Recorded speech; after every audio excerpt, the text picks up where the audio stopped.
เสียกุ้งเทียบเขาซ้ำที่เฮ็ดปันปีอันไหนขึ้นมา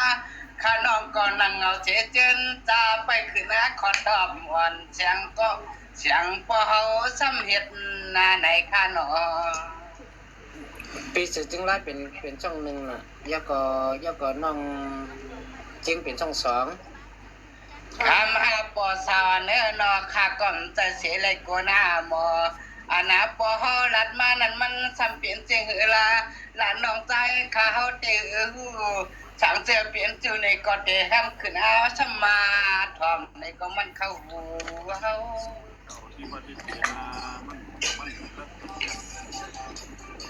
ควายก้าของปอเฮาลัดมาวันไหนก็อันก็กำนั้นคืออะไรยินมีเทียงหัวนาก็นอสิปันปอเฮาซ้ำเฮ็ดในหลานน้องใจคำยินขอการเสียงเก่าปอน้อง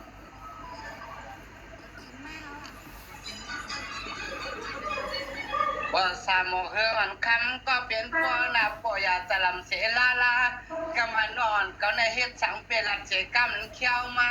มันใจเสลาลาอันไหนมันความได้ยินคอยยินเสียงอย่าปีว่าลานอนเสียงน้องใจข้าขึ้นเถียงข้านอนนิดขำแห้งนั้นปีเอ๋ยก่อย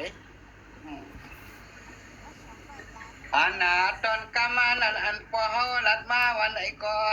เฮาก็นอบสัมโปเลยเสียงขอกำอ่อนอันปอเฮาด้วย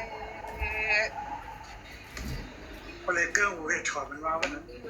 แม่น่านิดแม่คันนั่นปีเอ๋ยเพื่อนเอ๋ยโอ้ยนอคำมาปอนาอันที่คำปอเฮาลัดมานะสิงสัมโปเจขลานน้องใจกับเบเตญอและอำมากว่ายินขอยินเสียงอย่าปีว่าลานนคำน้องใจปีขึ้นเองคณะน้องมาค่ะเพื่อนเอ๋ย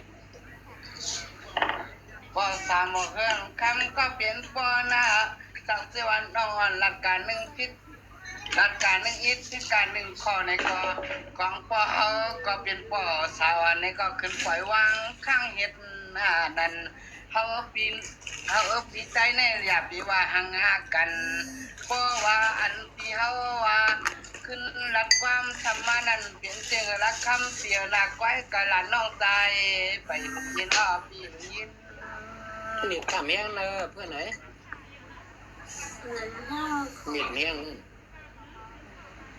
กามาแน่ละน้องใจขาดที่ซ้ำขึ้นว่าในปีเสือสินไลกาอันตอนกำแน่ละน้องใจก็ตีละยันตีในลูกพวงซ้ำตีในล่วงยออันปีเสือสินไลก็กาละน้องใจก็มีนักการนางงานอยู่ตันนี่เลยละน้องใจขาดที่ละย้อนว่าอันที่ในซ่องติ๊กต็อกของพี่จายซื้ออยากวิว่าเอาแทงตังน้ำมันหมักมีมือขนาดดอมาค่ะนี่นิดขำแม่มันเธอจินลานคำก็เปลี่ยนเปลี่ยนปีก็อย่าปีนังเสียงเอาเสียเจนจ้าอย่าเปียววีเฉขึ้นมาปีก็เห็นหน้าการนางงานอย่างมันอ่วงเสียอาลาก็คำเปียวหน้าเห็ดจริงละใจมันปืนเสียแจ้งหลงลานั่นเนาะ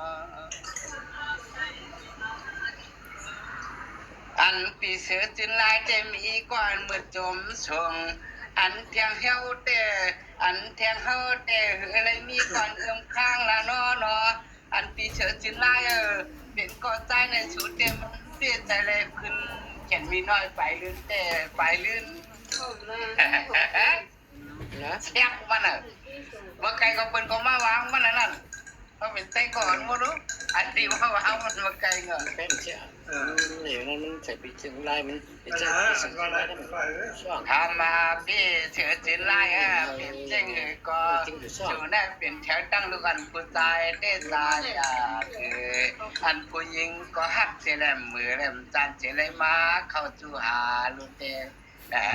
เนาะ